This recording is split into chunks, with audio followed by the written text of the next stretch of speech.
SSD 선택하는 방법, SSD 구입 시 예산을 줄이는 방법.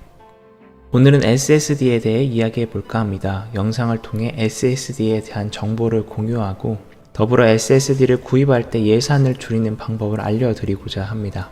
이제 PC를 구성하는데 SSD는 필수사항이 되었습니다. HDD에 대비 월등히 빠른 속도가 굉장히 매력적인 제품입니다. SSD로 인해 유저들은 지긋지긋한 부팅과 로딩 속도에서 해방되었습니다. 현재 SSD 가격도 많이 좋아진 상태입니다. 유저들이 많이 찾는 240기가의 제품의 경우 4에서 5만원 사이의 가격대를 형성하고 있습니다. 그럼에도 삼성과 인텔의 SSD는 높은 가격대를 구성하고 있습니다. 물론 시중에 공식적으로 판매되고 있는 제품은 삼성은 250기가, 인텔은 256기가입니다. 그럼 SSD 가격 차이를 결정하는 요인들에 대해 알아봅시다. 먼저 초기 SSD 시장을 살펴볼 필요가 있습니다. SSD가 출시되었을 때 크게 두 가지 방식의 SSD 제품들이 있었습니다. MLC 방식과 TLC 방식입니다. SSD 저장 메모리를 NAND 플래시라고 하는데 이것을 2비트로 저장하는 것을 MLC 방식, 3비트로 저장하는 것을 TLC 방식이라고 합니다. MLC 방식은 속도와 안정성이 좋은 반면 공간 차지의 효율이 떨어졌고, TLC 방식은 공간을 차지하는 효율은 높지만 속도와 안정성이 떨어졌습니다. 쉽게 예를 들면 이렇습니다. 똑같은 공간의 집에 생활 방식과 체형이 똑같은 사람들이 한 곳에는 2명, 한 곳에는 3명이 산다고 합시다. 2명이 사는 곳은 아무래도 상대적으로 공간을 여유롭게 사용할 수 있고, 그러기에 집의 낙후 속도도 또한 더딥니다. 반대로 3명이 사는 집은 공간이 비좁아 여유롭지도 못하고 집의 낙후 속도도 빠르겠지요. 여기서 집이 SSD 저장 공간, 사람이 저장 메모리, NAND 플래시입니다. 가격은 MLC 방식이 더 비쌌습니다. 더 많은 저장 공간을 필요로 하기 때문이지요. 당시 유저들의 가격은 비쌌지만 속도와 내구성이 좋은 MLC 방식을 많이 고집했습니다. 비싼 돈을 들여서라도 좋은 속도와 안정성 있는 제품을 사용하고 싶었던 것입니다. 그러나 현재 SSD 시장은 TLC 방식이 주를 이루고 있습니다. 사람들이 TLC 방식을 더 많이 찾고 있기 때문입니다. 왜 이런 일이 벌어진 걸까요? 기술력이 발전했기 때문입니다. TLC 방식의 기술력 상승으로 같은 저장 공간을 사용하는데 속도와 안정성은 MLC 방식과 비슷한 수준으로 높인 것입니다. 이것을 3D NAND 플래시 기술이라고 합니다. 저장 메모리를 길쭉하게 저장하여 공간을 여유롭게 만들었다고 생각하면 됩니다. 더 쉬운 예로 3명의 사람들을 다이어트 시켜서 2명처럼 생활하게 만들었다고 할 수도 있습니다. 너무 쉽게 비유를 들다 보니 좀 안 맞을 수 있겠지요. 아무튼 이 기술력의 상승은 가격은 높이지 않은 채 오히려 가격이 하락했습니다. 내구성과 안정성이 높은 TLC 방식의 SSD를 출시하게 하였고, 사용한 유저들의 만족도가 높아지자 SSD 시장에서 MLC 방식은 경쟁에서 밀려나게 된 것입니다. 그리고 기술력이 좋아진 TLC 방식에서 3D NAND 플래시를 컨트롤하는 컨트롤러가 중요하게 되었습니다. 컨트롤러가 제대로 성능을 내어야 3D NAND 플래시를 제대로 구현할 수 있기 때문입니다. 결국 어떤 컨트롤러를 사용했냐에 따라 가격 차이가 생기게 되었습니다.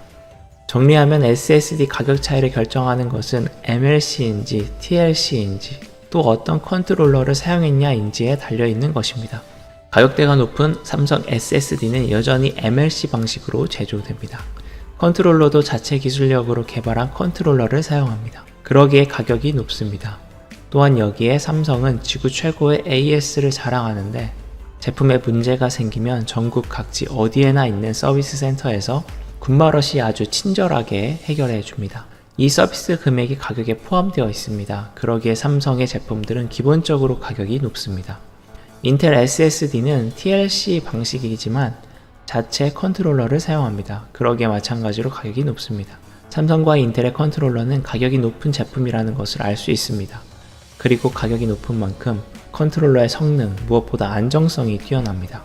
반면 중저가의 SSD는 보통 실리콘 모션, 파이슨, 마벨 컨트롤러를 사용합니다. 실리콘 모션과 파이슨이 저가형이라 할 수 있고 마벨은 중간 정도라고 할 수 있습니다. 도시바 SSD도 있는데 이 SSD도 자체 컨트롤러를 사용합니다. 가격은 굉장히 좋습니다. 그리고 컨트롤러에 D램이 포함되었느냐 안 되었느냐에 따라 또 가격이 달라집니다. D램은 캐시 메모리 역할을 합니다. 캐시 메모리는 자주 사용하는 명령어를 임시 저장하는 공간으로 캐시 메모리를 사용할 경우 적은 힘으로 빠르게 제품을 구동할 수 있어 속도와 내구성이 높아집니다. 속도와 안정성이 모두 높은 SSD를 원할 경우 고가의 컨트롤러와 D램 그리고 MLC 방식의 SSD를 구입해야 합니다. 당연히 가격이 비싸집니다. 조금이라도 더 빠르고 덜 고장날 것 같은 SSD, 조금이라도 오래 쓰고 싶은 SSD를 구입하려는 사람은 많은 돈을 투자해야 합니다. 그렇다면 저가의 컨트롤러에 D램도 없고 TLC 방식은 빨리 고장나냐? 그것도 아닙니다. 앞서 설명했듯이 이미 TLC 방식의 SSD는 유저들 사이에서 안정성과 성능의 검증이 끝났습니다. 실리콘 모션이나 파이슨 같은 저가형 컨트롤러도 현재 성능과 안정성이 뛰어납니다. D램이 없다고 크게 성능과 안정성이 떨어지는 것도 아닙니다. 물론 비슷한 가격이라면 D램 제품이 좋겠지만 가격차가 크면 D램이 없는 제품을 선택해도 상관이 없다고 봅니다. 그렇기 때문에 유저들은 저가형이라고 해서 무조건 나쁘다고 생각할 필요가 없습니다. 기술력의 상승으로 저가형 중에도 좋은 제품이 많이 있기 때문입니다.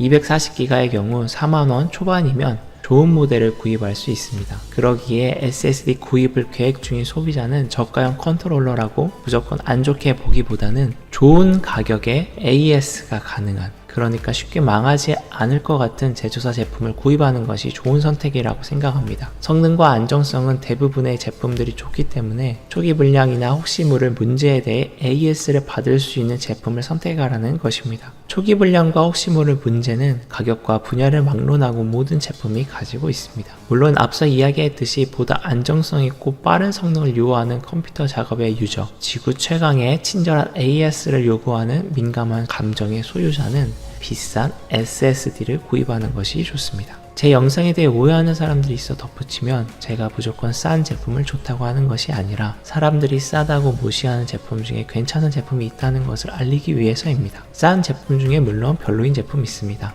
반대로 고가 제품 중에도 별로인 제품이 있습니다. 현재 PC 시장의 풍조가 무조건 고가 제품을 사용해야 한다는 잘못된 오해가 있는 것 같아 정보 공유로 합리적인 소비를 하길 바라는 마음의 영상을 올립니다.